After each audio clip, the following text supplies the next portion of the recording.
이제 순종에도 타이밍이 있다라는 제목으로 같이 본문을 중심으로 은혜를 나누기 원합니다. 여러분, 집을 가지고 있는데 늘 가난하게 사는 사람, 이런 사람을 일컬어 하우스 푸어라고 합니다. 하우스 푸어. 이제 하우스는 집이라는 뜻이고 푸어는 가난하다라는 뜻이에요. 그래서 하우스 푸어라고 합니다. 집을 몇 채나 가지고 있어요. 그러나 가난에 쪼들리고 심지어 빚 독촉 속에 살아가는 그런 하우스 푸어족이 우리나라에 급격히 늘어가고 있다고 합니다. 심지어 하우스 푸어에 해당되는 사람이 우리나라 사람들 중에 30% 가정이 이 하우스 푸어다, 이렇게 이야기하고 있어요.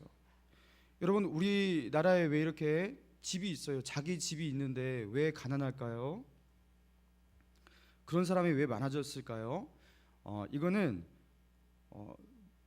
그동안 돈을 가지고 어떻게 이 돈을 가지고 투자해야지 더 돈을 벌 수 있고 더 이렇게 재산을 더 보호할 수 있냐, 이런 거에 대한 여러 가지 견해가 있지 않습니까? 뭐 증권을 해야 된다, 뭐 집을 사야 된다, 뭐 이런 게 있잖아요. 근데 부동산만한 게 없다고 모든 사람들이 그렇게 인지를 하고 있었습니다.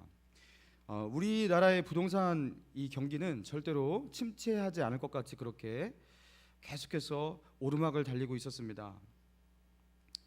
그래서 부동산은 장밋빛 미래를 가지고 있기 때문에 재테크를 한다고 자기가 살고 있는 집을 담보 잡고요, 수천 수억을 대출받아서 그 대출받은 돈으로 또 하나의 집을 사는 거죠. 그런데 예상치 못한 일들이 일어난 거예요. 집값이 떨어져 버린 거예요. 이게 올라야 되는데. 그래서 담보 잡혀 있는 나의 집값도 내려가고, 그리고 내가 산 집값조차도 내려가고, 그러면서 양적으로 집값이 내려가 버리니까 이걸 어떻게 할 수가 없는 거예요. 그래서 새로 구입한 집을 팔아서 융자를 갚아하고 이렇게 하려고 하는데 그걸로 이제 그 융자조차도 갚지 못하는. 그래서 대출 이자의 부담 때문에 그것을 갚느라 삶의 수준이 극도로 내려가는, 그래서 집이 있지만, 그래서 집이 두 채 세 채 있지만 너무나 가난하게 사는 하우스 푸어들, 이 하우스 푸어가 있다고 합니다. 여러분, 이게 다 어디서 기인된 일입니까? 부동산은 오를 것이다. 부동산은 장밋빛 미래를 갖고 있다라는 이 전망, 이 예측 때문에 그런 거예요. 근데 그 예측이 빗나가 버린 것이죠. 사랑하는 성도 여러분, 여러분은 지금 이 순간 미래를 향해서 장밋빛이라고 또 행복한 미래가 펼쳐질 것이라고 그렇게 예측하고 있진 않습니까? 아니면 어둡고 암담한 미래를 예측하고 있진 않습니까? 여러분, 우리는요 항상 미래를 예측하면서 살아가고 있습니다. 그런데 우리가 명심해야 할 게 무엇이냐면, 하나님은 우리가 품는 우리 마음의 생각을 다 아신다라는 거죠. 그분은 우리가 가지고 있는 우리의 예측도 다 아신다라는 거죠. 훤히 알고 계십니다. 그래서 하나님은 때로 우리에게 어떤 일을 주시냐면요, 우리의 예측을 빗나가게 하셔요. 때로는요 우리의 예측과 정반대의 일을 우리에게 행하셔요. 그래서 우리의 예측이 맞지 않는다라는 것을 우리의 삶을 통해서 보게 하셔요. 왜 그런 것입니까? 좀 우리가 예측한 대로 되고 착착 일이 떨어지고 맞아떨어지고, 그렇죠? 계획대로 되고 그러면 참 삶이 신날 텐데, 왜 하나님은요 우리 그리스도인들에게조차 예측대로 되지 않는 그런 삶을 그렇게 허락하시는 것일까요? 다른 것이 아니에요. 하나님은 우리가 우리의 계획과 우리의 예측을 의지하지 않고 우리가 하나님을 신뢰하고 믿음으로 사는 법을 가르치기 위해서, 그것을 깨닫게 하기 위해서 우리의 예측을 뒤엎으시는 거예요. 예측을 맞지 않게 하시는 거예요. 그리고 그 일을 통해서 우리를 연단하십니다. 내 생각, 내 계획, 내 힘 의지하면서 나의 예측대로 살지 말라고, 너의 예측대로 살지 말라고. 하나님은 가혹하게 때로는 나의 계획을 뒤엎으시고요, 나의 예측을 빗나가게 하시고요, 그러면서 우리의 삶 가운데 영적으로 무뎌져가는 우리의 영혼 가운데 충격을 주시는 거예요. 여러분, 그래서 한번 따라해 보겠습니다. 예측을 뒤엎으시는 하나님. 다시 한번, 예측을 뒤엎으시는 하나님. 여러분, 그래서 하나님은요 예측을 뒤엎으시는 하나님이라는 거예요. 뭐 하나님 이렇게 하겠지, 이런 것이 다 빗나가게 만드시는 그런 예들이 성경에 무궁무진하다라는 거예요. 자, 오늘 본문도 그런 예가 나오고 있습니다. 오늘 본문 35절의 말씀 같이 한번 읽어보겠습니다. 35절 시작. 이 악한 세대 사람들 중에는 내가 그들의 조상에게 주기로 맹세한 좋은 땅을 볼 자가 하나도 없으리라. 여러분, 이 신명기가 모세의 설교라는 거 여러분 다 알고 계십니다. 이 모세가 이 신명기 설교를 할 때 여러분 어떤 시기에 한 거예요? 요단강을 이제 건너서 가나안 정복을 본격적으로 하기 전에, 그렇죠? 그때 이 신명기 선교를 한 겁니다. 근데 여기서 이렇게 말하고 있어요. 하나님은 이스라엘 백성, 이 악한 세대 사람 중에 내가 그들의 조상에게 주기로 맹세한 좋을 땅을 볼 자가 하나도 없으리라. 하나도 없으리라. 여러분, 하나님은요 이스라엘 백성을 이집트에서 이끌어내실 때, 출애굽하게 하실 때 목적이 있었습니다. 그들을 어디로 인도하려고 했던 거예요? 적과 꼴이 이르는 가나안 땅으로 인도하시려는 목적이었습니다. 그러니까 하나님의 이 의도와 목적대로 우리가 가니까 이스라엘 백성들 대부분은요 어떻게 예측했겠어요? 하나님께서 그 강대한 나라 이집트에서 강한 그 손으로 그들을 이끌어내셨는데, 10가지 재앙으로 이끌어내셨는데, 홍해도 가르고 이끌어내셨는데 당연히 가나안 다 들어가겠지, 뭔가 잘 되겠지, 그들은 그런 예측을 하고 있었다라는 거예요. 그리고 그들이 그 도중 속에서 가나안의 여정 가운데서 때로는 원망하고 죄를 지어도 뭐 용서해 주시고 뭐 다시 회복시키시고, 그래서 어차여차해서 결국에 다 들어가게 하시겠지, 뭐 이 정도의 아니란 생각을 가지고 예측을 하고 있었을 것입니다. 여러분, 그런데 오늘 본문에 보니까요 그 예측이요 전혀 안 맞았어요. 어떻게 되었습니까? 이 악한 세대 사람들 중에 내가 그들의 조상에게 주기로 맹세한 좋은 땅을 볼 자가 하나도 없으리라. 여러분, 어떻게 이렇게 빗나갈 수가 있나요? 그렇죠? 그들이 기대했던 바가 어떻게 이토록 빗나갈 수가 있었을까요? 하나님은요 모든 사람의 예측을 뒤엎으셨어요. 갈렙과 여호수아를 제외한 20세 이상의 모든 사람들이 가나안 땅에 들어가지 못하고 심지어 모세조차도 가나안 땅에 들어가지 못하고 광야에서 죽게 되었다라는 것이에요. 여러분, 우리가 출애굽한 이스라엘 백성 중에 한 명이라고 상상해 봅시다. 그렇게 가정해 봅시다. 여러분, 이게 얼마나 억울한 일인가요? 아니, 그토록 고생하면서 광야 생활을 했는데 하나님 어떻게 이러실 수 있을까? 우리의 기대, 우리의 예측이 완전히 무너지는 그런 일들이 일어난 거예요.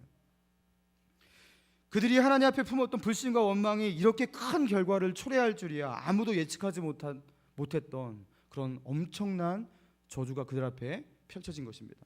사랑하는 여러분, 오늘의 이 본문 말씀을 통해서 하나님은요 오늘 살아가는 저와 여러분에게도 말씀하고 계십니다.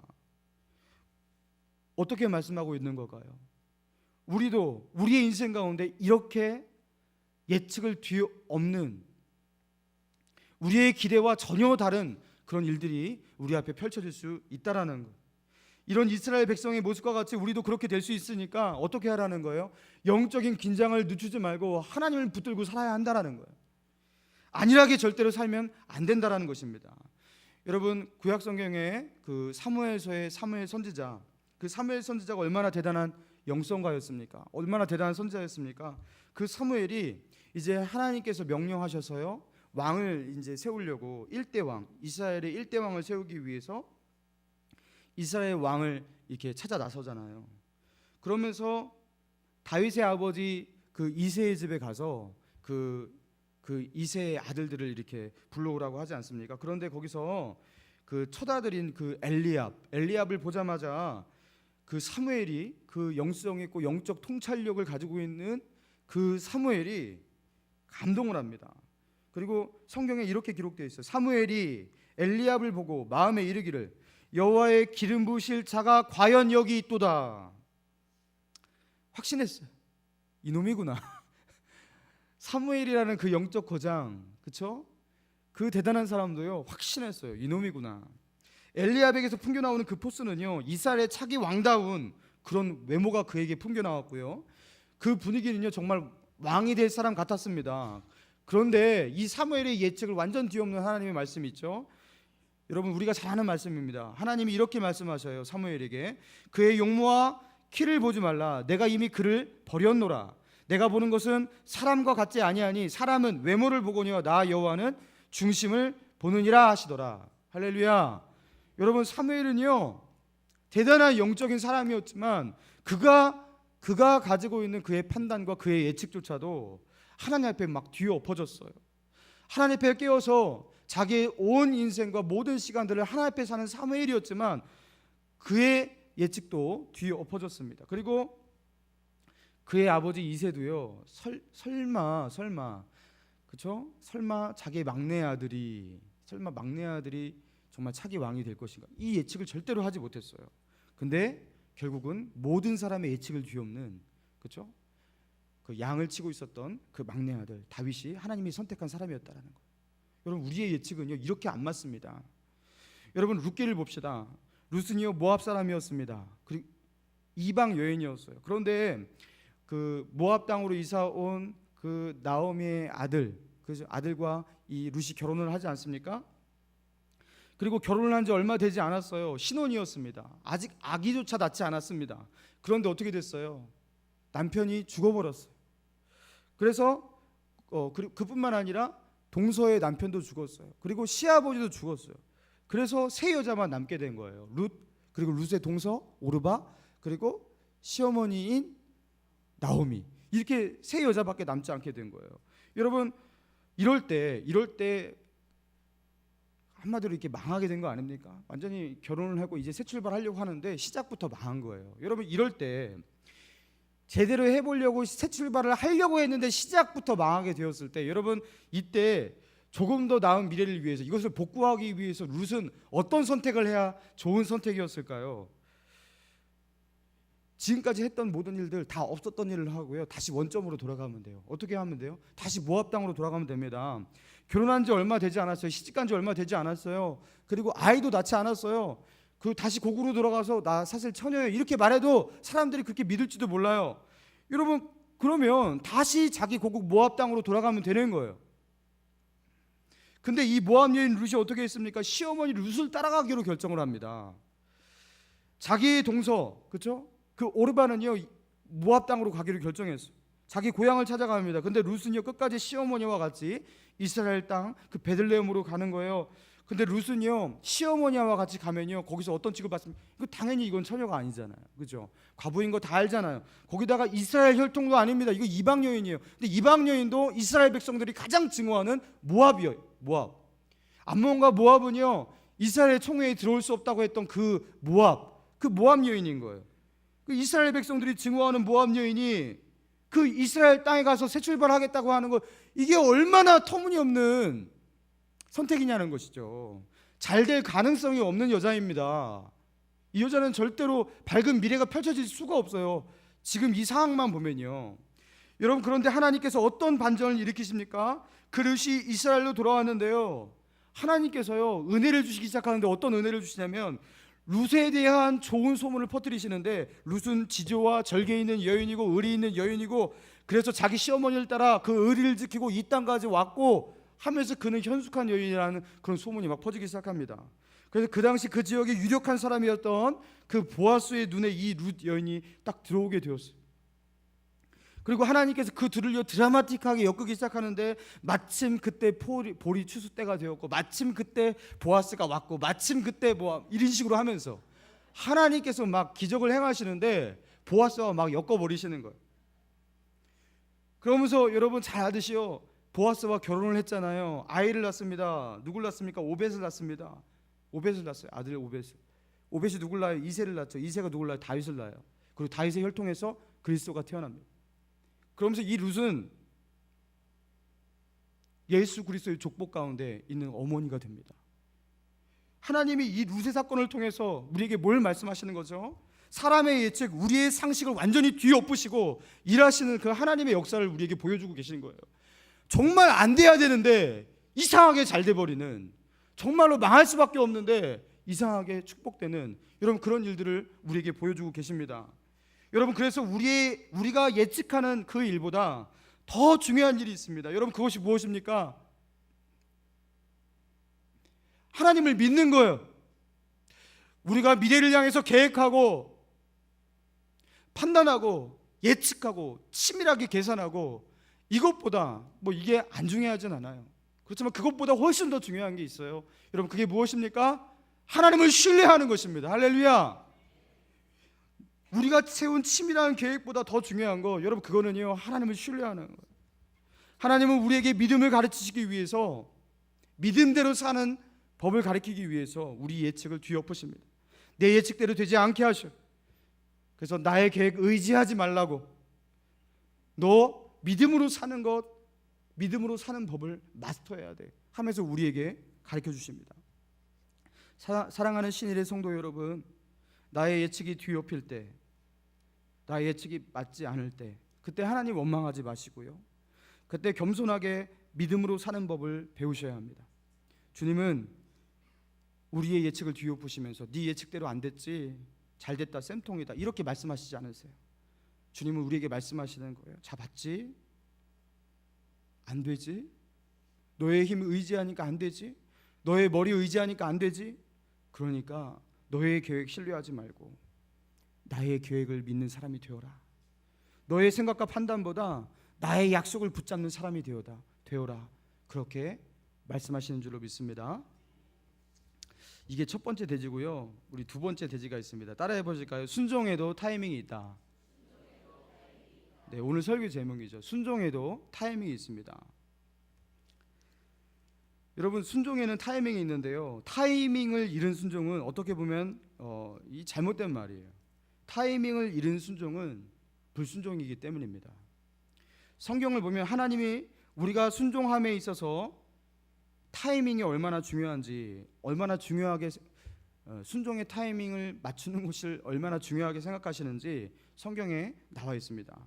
여러분, 오늘 보면 41절을 같이 한번 읽겠습니다. 시작. 너희가 대답하여 내게 이르기를 우리가 여호와께 범죄하였사오니 우리 하나님께서 우리에게 명령하신 대로 우리가 올라가서 싸우리이다 하고 너희가 각각 무기를 가지고 경솔히 산지로 올라가려 할 때에. 자, 지금 모세가 옛날 일을 추억하면서 그들 가운데 일어났던 그 실수를 그 이야기하고 있는 거예요. 어떤 일이 일어났습니까? 그들이 이제 그 40일 동안 가나안 땅을 정탐했던 그 정탐자들의 보고를 듣고서 하나님을 원망하잖아요, 그죠? 그것 때문에 40년의 광야 생활을 하잖아요.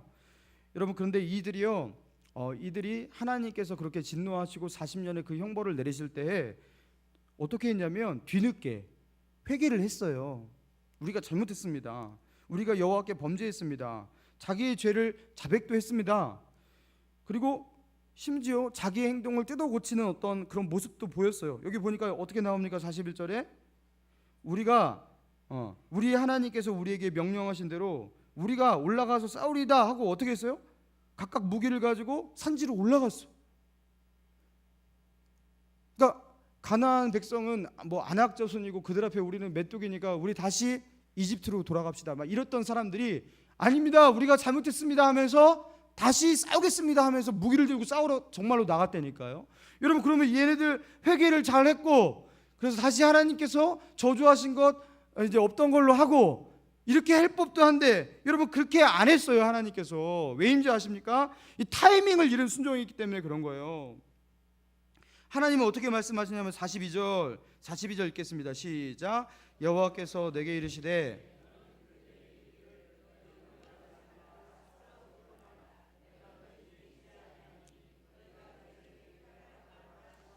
자, 뭐라고 말씀하시냐면요, 자, 지금이라도 너희가 올라가서 싸우려고 하니까 내가 너희와 함께 하겠다, 이렇게 말씀하시지 않고요, 자, 난 너희 중에 있지 않다, 싸워도 전쟁에서 이길 수 없다, 이렇게 말씀하셔요. 뭐라고? 타이밍이 지나갔다라는 거예요. 우리가 보기에 이 정도면 때늦은 순종 정도 되니까 정상 참작해 주실 것 같은데, 타이밍을 빼앗긴 좀 아쉬운 순종 같은데 하나님은요, 그것을 불순종이라고 하셨습니다. 여러분, 순종은 타이밍이에요. 따라해 보실까요? 순종은 타이밍이다. 하나님께서 원하실 때 예 하고 가야 됩니다. 그때 순종해야지 순종인 것입니다.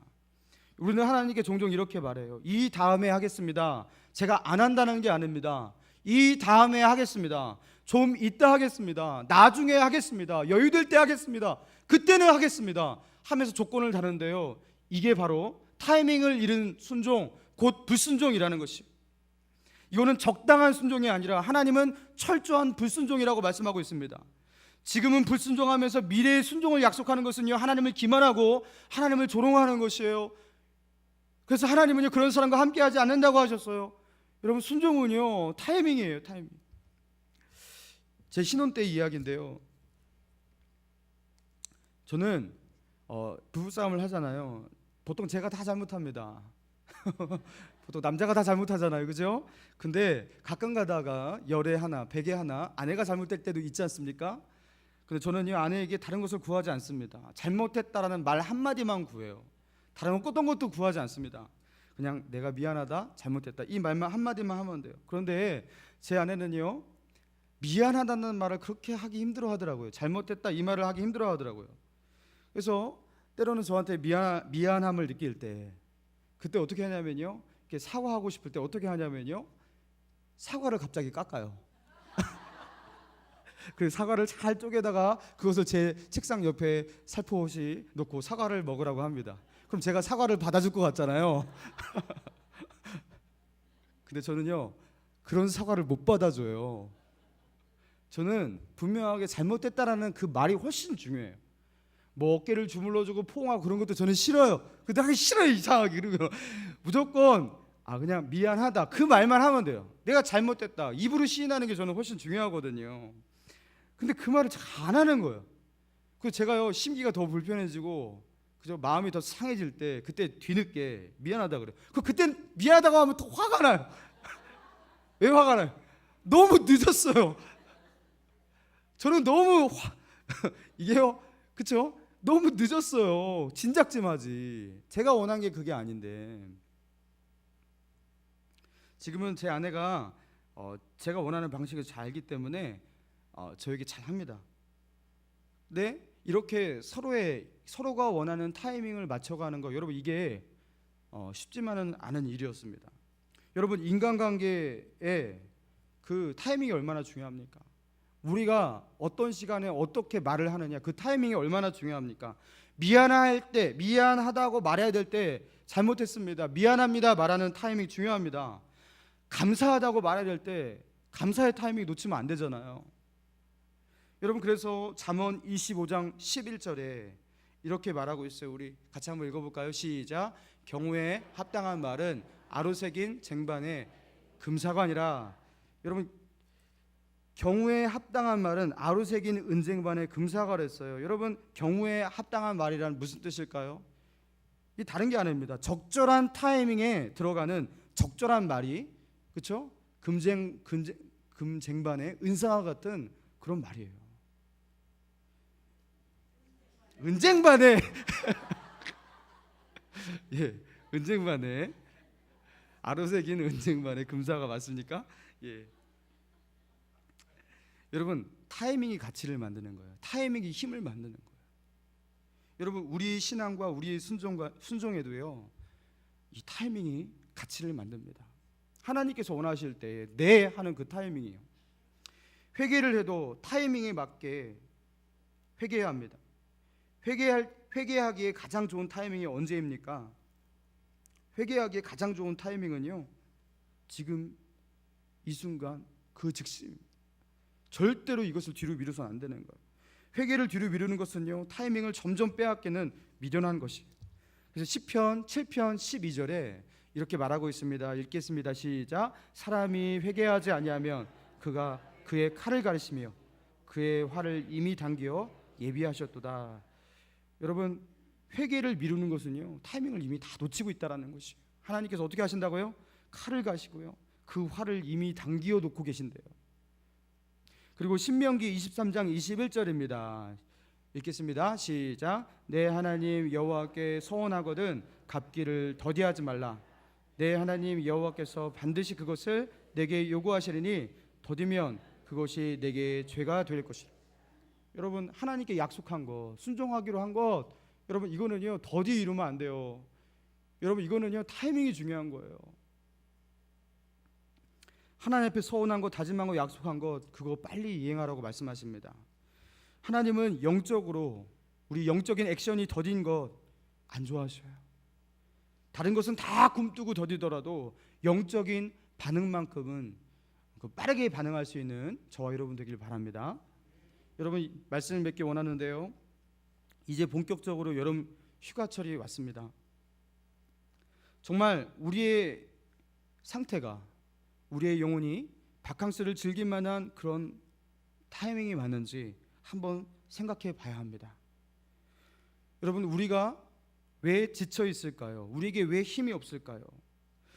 저는 항상 휴가 기간이 되어서 휴가를 즐기고 나면 느끼는 것이지만요, 휴가 가서 기도하지 않고요, 휴가 가서 말씀 보지 않고요, 휴가 가서 진탕 놀기만 하잖아요.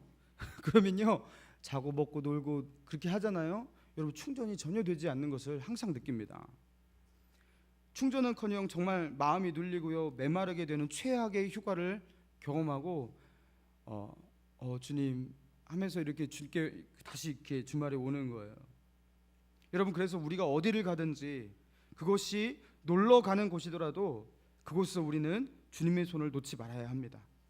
하나님은 우리가 어느 정도의 신앙이 되면요, 그 신앙 속에서 고난이 닥치면 고난 속에서 하나님을 더 힘있게 의지하고 하나님을 붙잡는 그 정도의 신앙은요, 어느 정도의 신앙이 되면 고난 속에서 하나님을 붙잡습니다.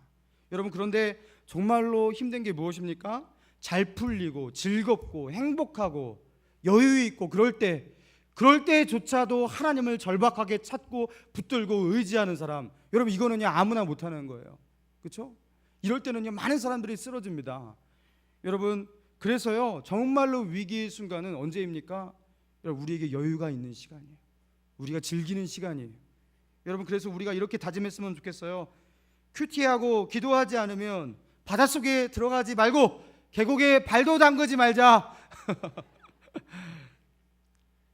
그리고 휴가 중에 우리가 만나는 사람들 있지 않습니까? 그 사람들 가운데 하나님께서 주시는 그런 복음 전할 기회가 있다면 주님을 증거할 수 있도록 좀 깨어서 바캉스를 보냈으면 좋겠습니다. 그런 여름이 되었으면 좋겠습니다. 여러분, 오늘 제가 두 가지를 말씀드렸습니다. 첫 번째, 예측을 뒤엎으시는 하나님. 두 번째, 순종에도 타이밍이 있다. 이 시간 주님이 우리에게 주신 말씀 생각하면서 우리 결단하며 기도했으면 좋겠습니다.